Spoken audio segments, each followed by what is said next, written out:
I'm Carolina. And I'm Amanda. And we both own Büddhi Yoga in La Jolla.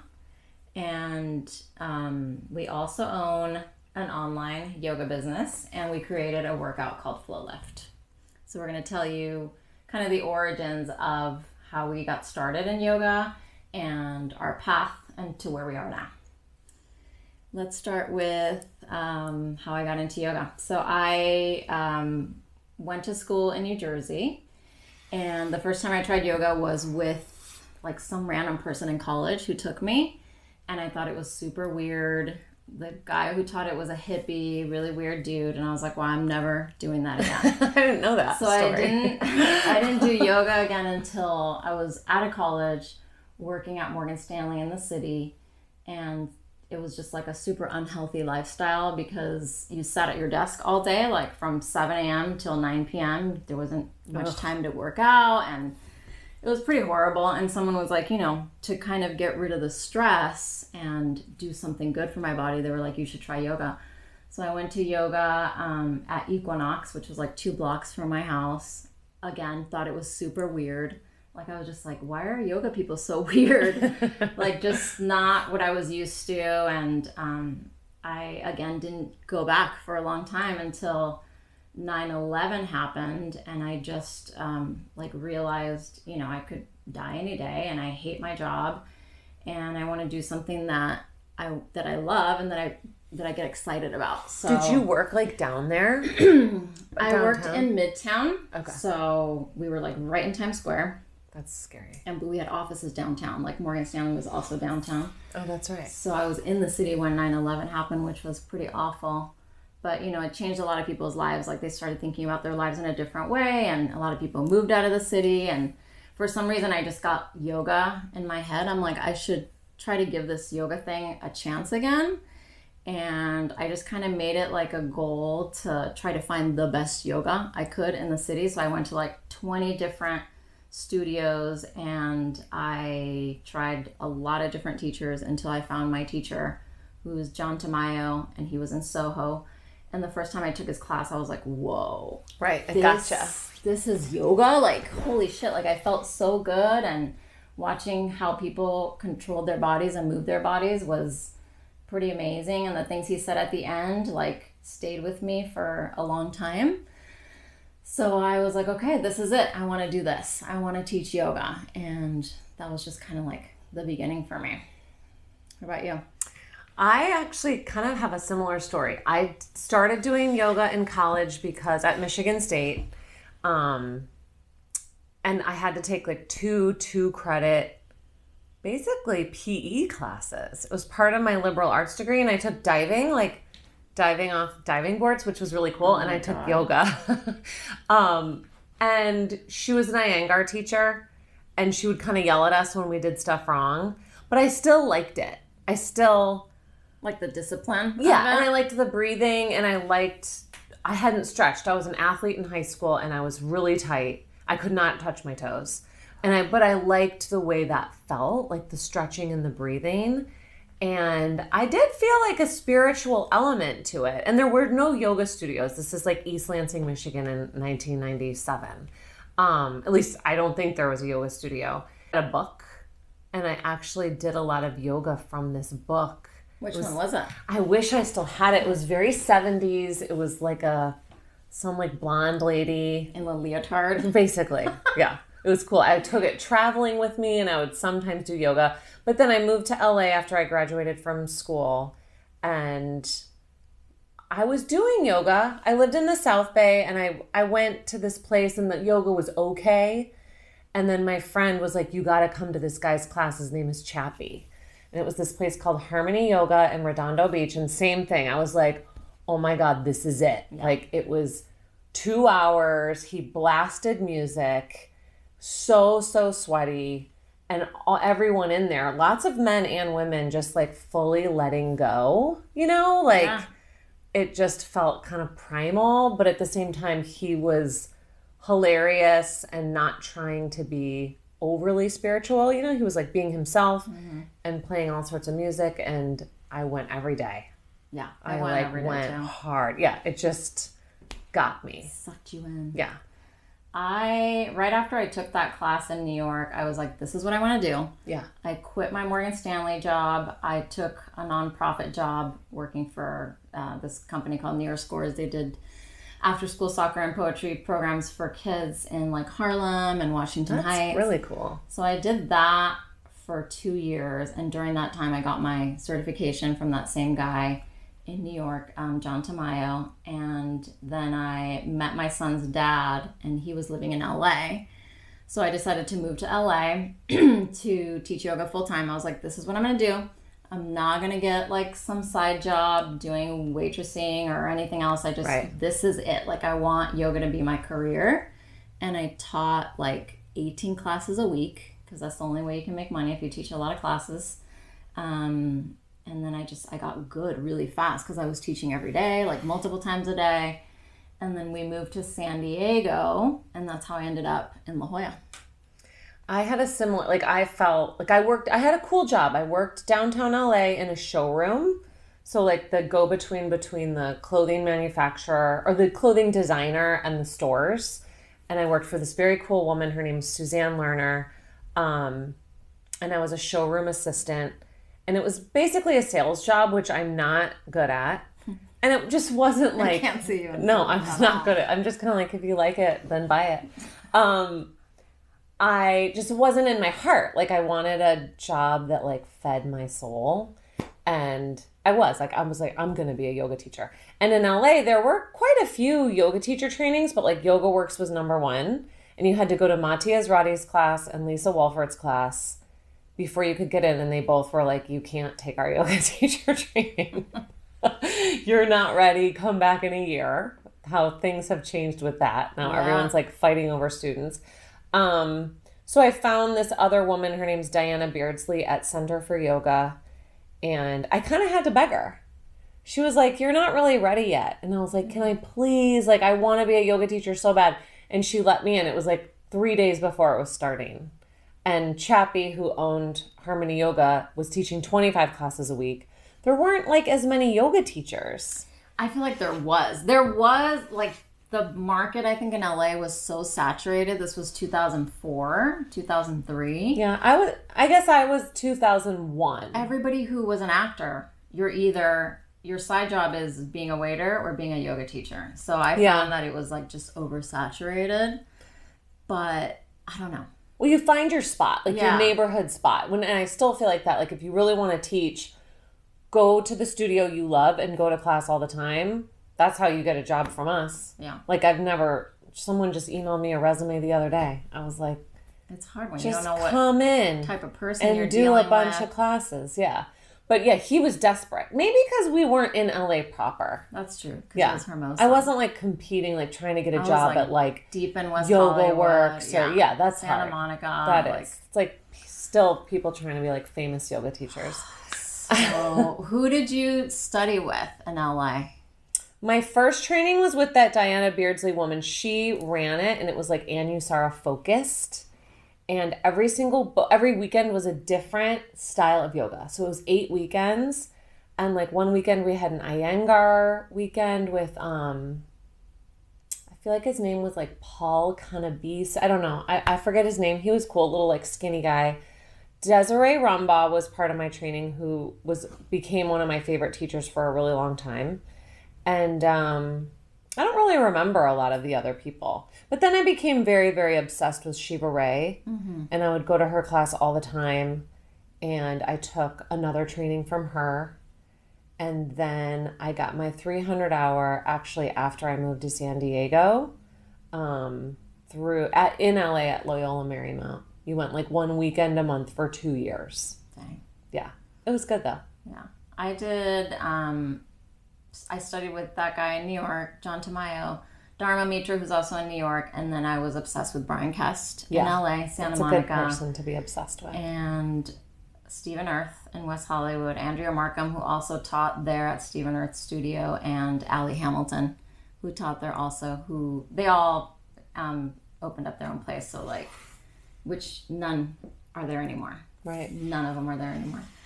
But anyway, so we did that, and then we moved to San Diego, and that's kind of where you and I crossed paths, we were teaching at a studio together, and I don't know. I don't remember exactly how we met. We must have just like passed each other or something, or like took each other's classes. I had been there a year. I moved to LA, or from LA to San Diego a year before you. I wonder if we like ever took a class together up there. I don't know. Didn't know.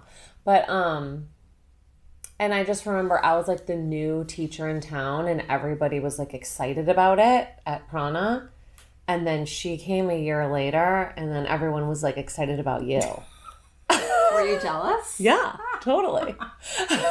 But then I went to your class and I was like, oh yeah, this is, I mean, it's good to have people, like I was like, oh, I gotta elevate my game. You know, I just like always being around people that make you elevate. Yeah. And I felt like you were that when you moved. Yeah. I was like, okay, another LA girls in town. So we taught there for a couple of years, and then I moved to Arizona briefly. That's where I had my son. So I think I was there for like a total of like less than a year. I was there. But when I left, and even while we were still teaching together in La Jolla, and I taught everywhere, like all the way from Coronado to like Del Mar. I was at a bunch of different studios, but people would always ask, like when they went out of town, they wanted to take my classes or your classes. And, you know, back then there was like no online classes. No. There was none of that. So we thought about like how we could come up with some sort of way. You came up with the idea. I did? God, I'm so smart. Yeah. But I just was like, you know, we should do a website and have people like take our classes somehow. We could like do the audio, and it was like so jank the way we did it, like getting that armband that you used to use for running. Like you put your phone in the armband and we would just record the audio. It sounded good though. Yeah, it was like perfectly sounding, and you know, we just decided, you could tell the story better of how we created the website. I mean, well, she was gone, and I was just like, she's got to be doing something down there, because she's not like a sit around and like just be pregnant girl. Like, I'm like, I know she's working on something. So I called you and I was like, what are you doing? And you're like, well, actually, I'm going to do a website with downloads.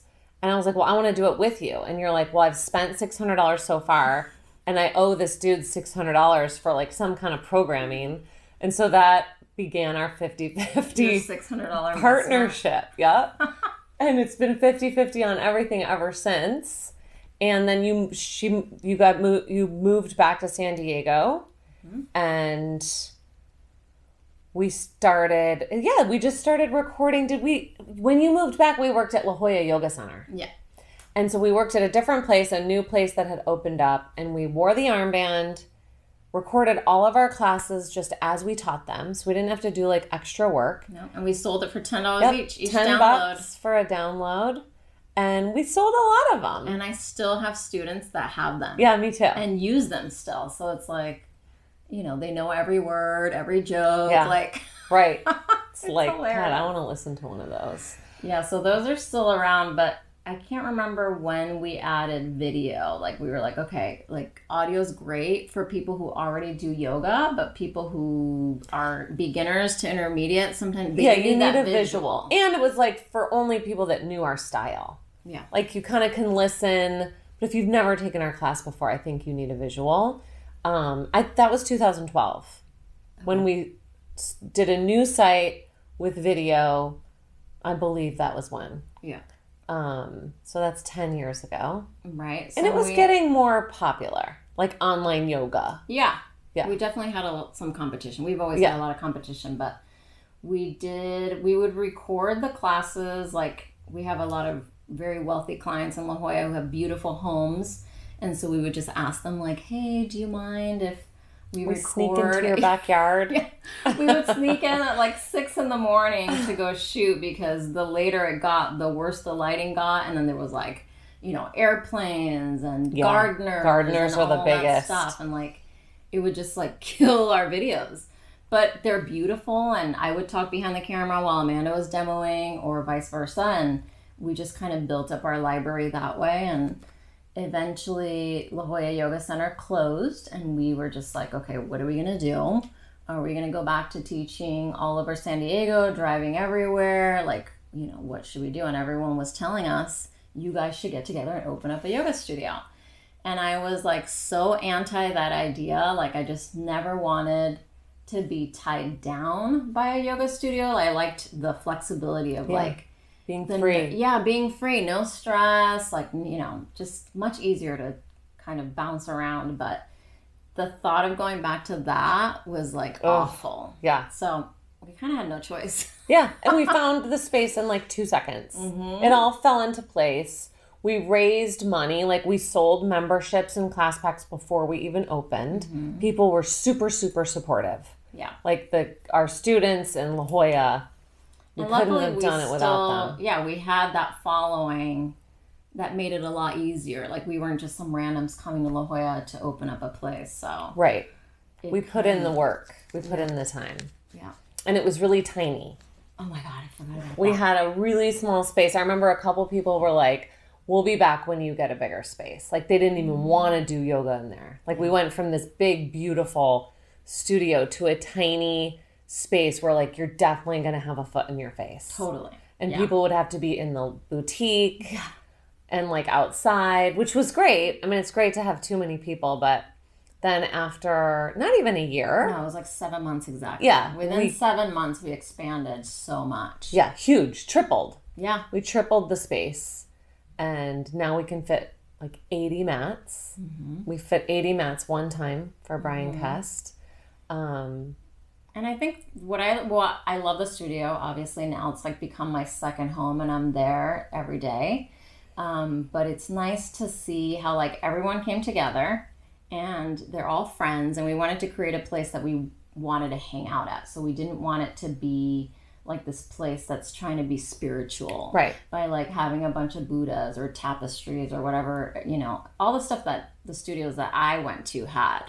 Yeah. But I just didn't want it to be so yoga. So that's why we did no mirrors.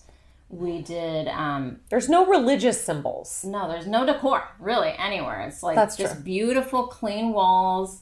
We don't have much up on the walls even in the boutique, and you know, it's just like it's beachy. It's we have floor to ceiling windows. We have this beautiful wall garden. I mean, we have a lot of plants. Plants are important to me. Yeah. And like they're nice to look at. And instead of staring at yourself or looking around at everybody else, it really makes you go in and you have something beautiful to look at while you practice. So I'm glad we did it that way. Like it's just very us, you know? And it's private. Even though like we're right in the middle of the village, you have to go upstairs. We have no storefront, which is, there's downsides to that because people still don't know we exist. Yeah. But once you get up there, you get really kind of like sucked into like a sanctuary vibe. But you have all the natural light, but you're not like on a street with all the windows. So yeah, I mean, we got really lucky. That was a meant to be spot situation. For sure. And I mean, it still is. Yeah. So we've been there since October of 2014. Almost 8 years. Well, 8 years. Yeah. On the 15th. We opened on the 15th. And then we, you know, we've had a full schedule, like over 60 classes a week. We're open all the time, you know, except for I think the only time we don't open is like Christmas Day. Or no, even Christmas Day we have a class. We're open 365. Yep. So in 2016 is when we created the workout, right? I think 17. Or no, I guess September 2017 is when we started planning it. Like I think it went on the schedule. Okay. Like in September 2017, like we had classes. Yeah. So that was interesting because we had been teaching for a long time. Yeah. And only yoga. I've never taught fitness. And only yoga. And I was kind of getting bored with it. Like, especially I don't really have a teacher down here. Like, I guess the only teacher I really truly had that was considered like my guru or whatever is Tim Miller. Like I would go see down Tim here. Miller, He's a good one. Ashtanga like once a month, if that. And I never felt like I had a teacher down here the way I did in LA. Exactly. Yeah. Or in New York. Just because everyone was younger, like there wasn't many. Tim is legit, but I've only been to his class a couple times. But I loved Michael Fukumura when I moved down here. I went to his class a lot. Yeah. But that was Anusara. That was something kind of different. I'm not going to teach that way. But yeah, I feel the same way. Like I haven't had a major. Yeah. So I was like getting bored with yoga. And I did work out in addition to doing yoga. So I would like go to Orange Theory. You did? Oh, yeah. Oh, I didn't know that. I went to Orange Theory. Like I hired a trainer. I never did Pilates, but I would run. Like I was running for a while. Yeah, I remember that. And, you know, I just felt like, especially as I was getting older, you know, now we're talking like 36, 37, 38. Like I was like, I need to do something in addition to yoga to like build muscle and like stay lean and, you know, get my cardio, all that stuff. And I get that different high. Yeah, exactly. Like I get that high from like a strong vinyasa class, which is what I'm used to.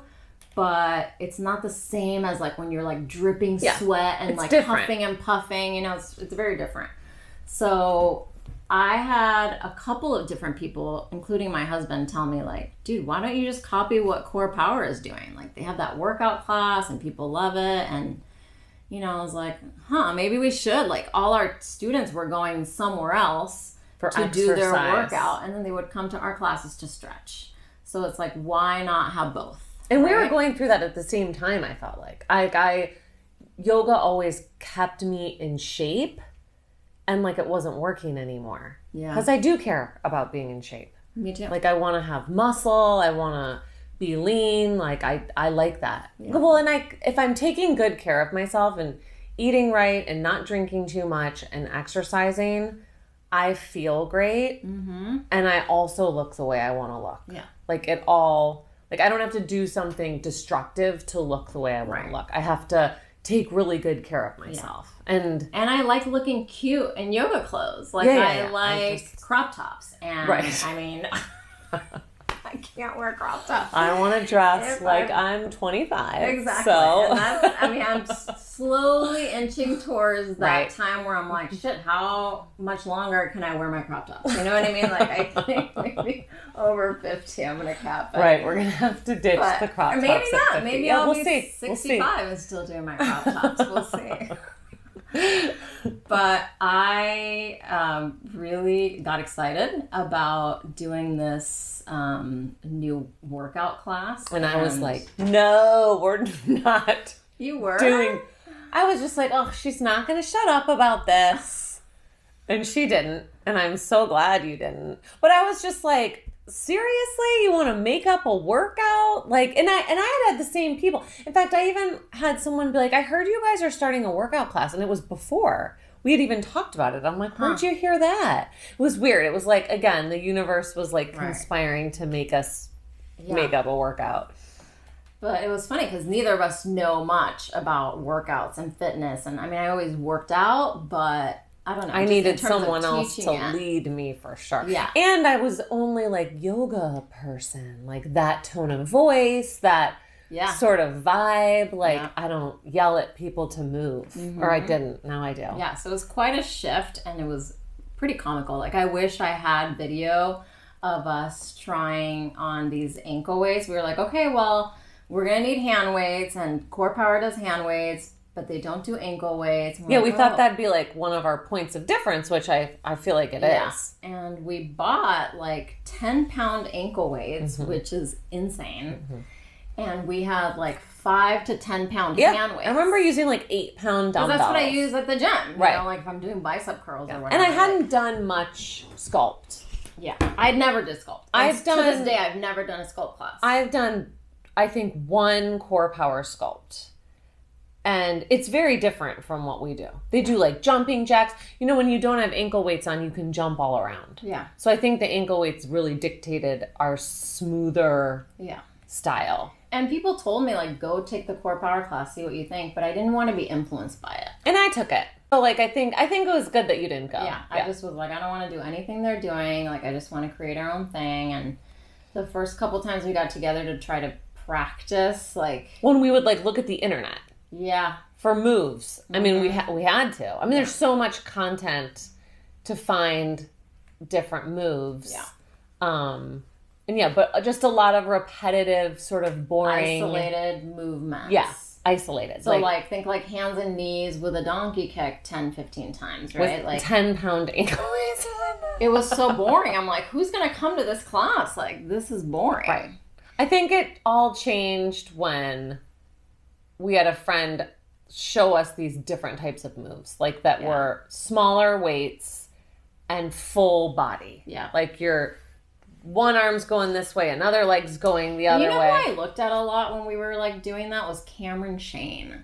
Remember Cameron Shane? Is it a guy? It's a guy, and he does what's called like animal style. Oh, like my friend Derek Barris told me about him, and I know what that is. It's really cool. It's like it does like sweep throughs and He's kind of like a little bit of capoeira mixed in with I don't know gymnastics he made up. Yeah.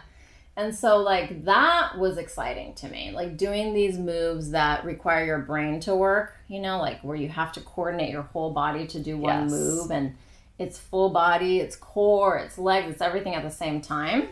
And you're moving through all ranges of motion, like yoga. And you're doing everything you're doing everything you do on one side on the other side. So it's totally balanced. Yeah. And we wanted it to flow like a yoga class. That was important to us. Like, we didn't want it to have this, like a break in the energy. Like, we didn't want it to be like, okay, now stop now and go pick this up and bring it over and put this on and like, take it off and walk over. Like, I took that model fit class in New York. It was like that.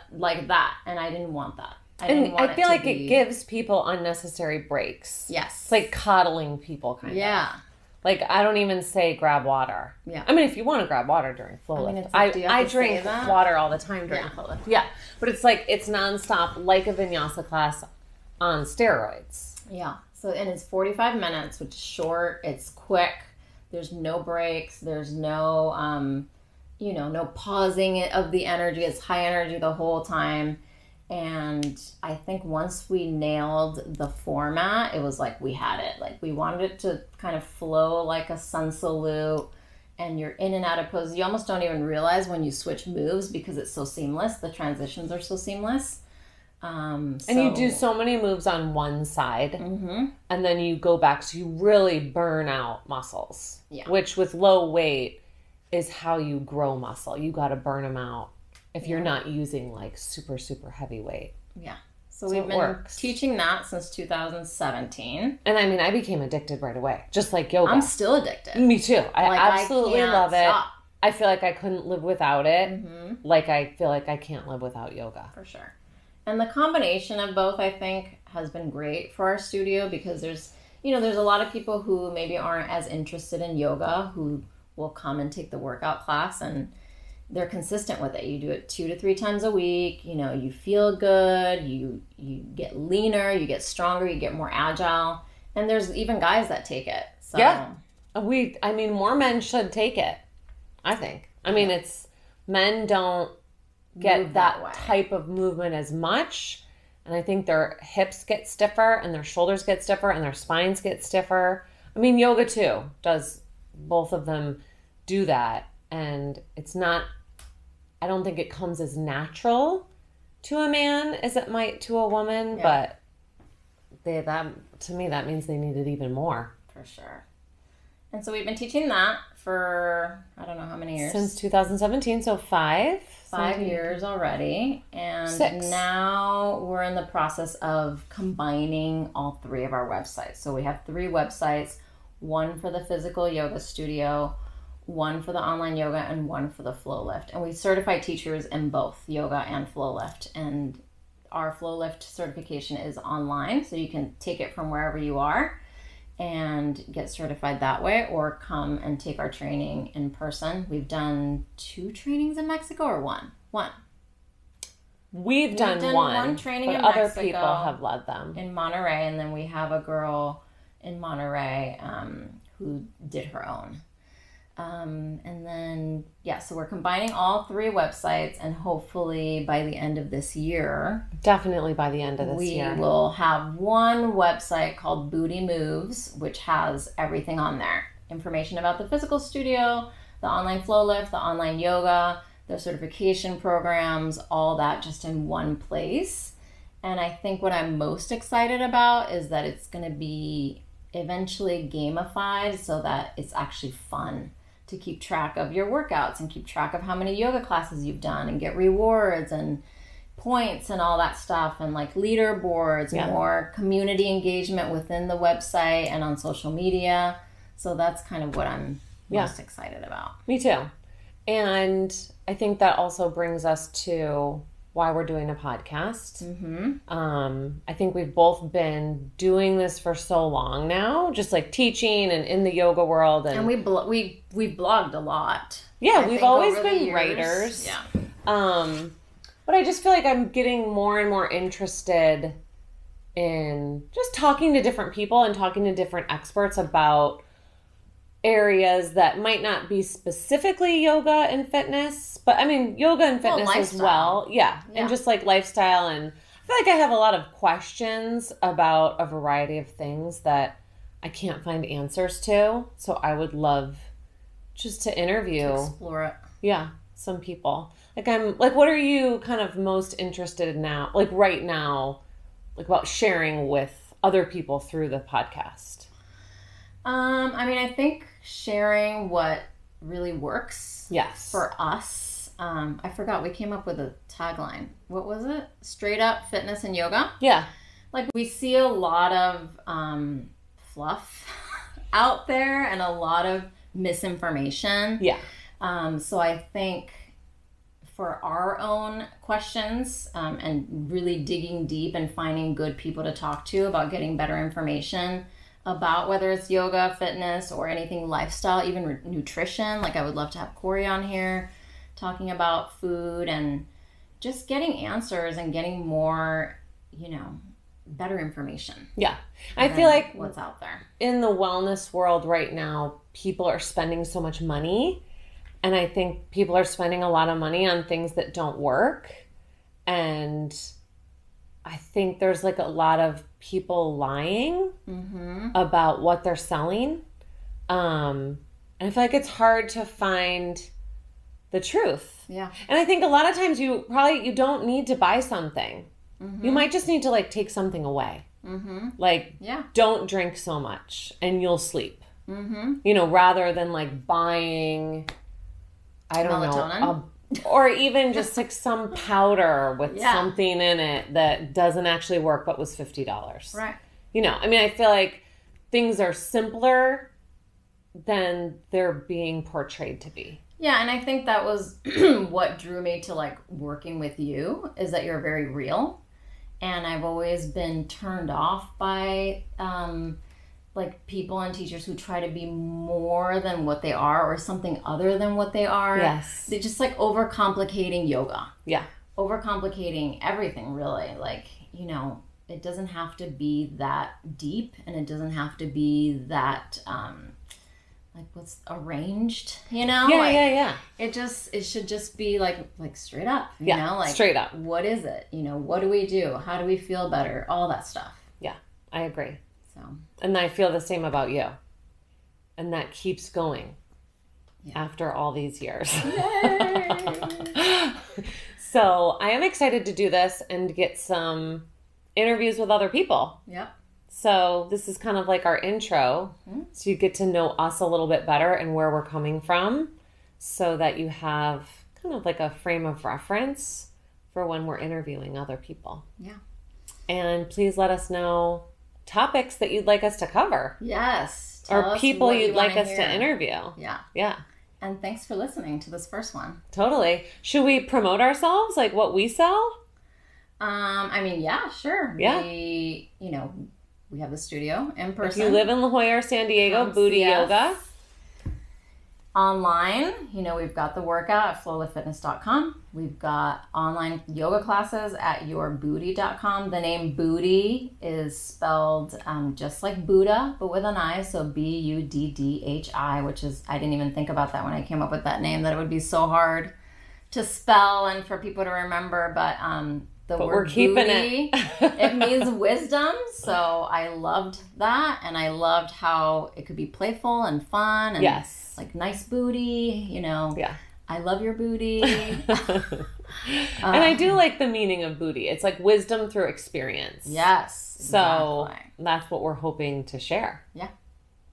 All right. Thanks, everyone. Thank you.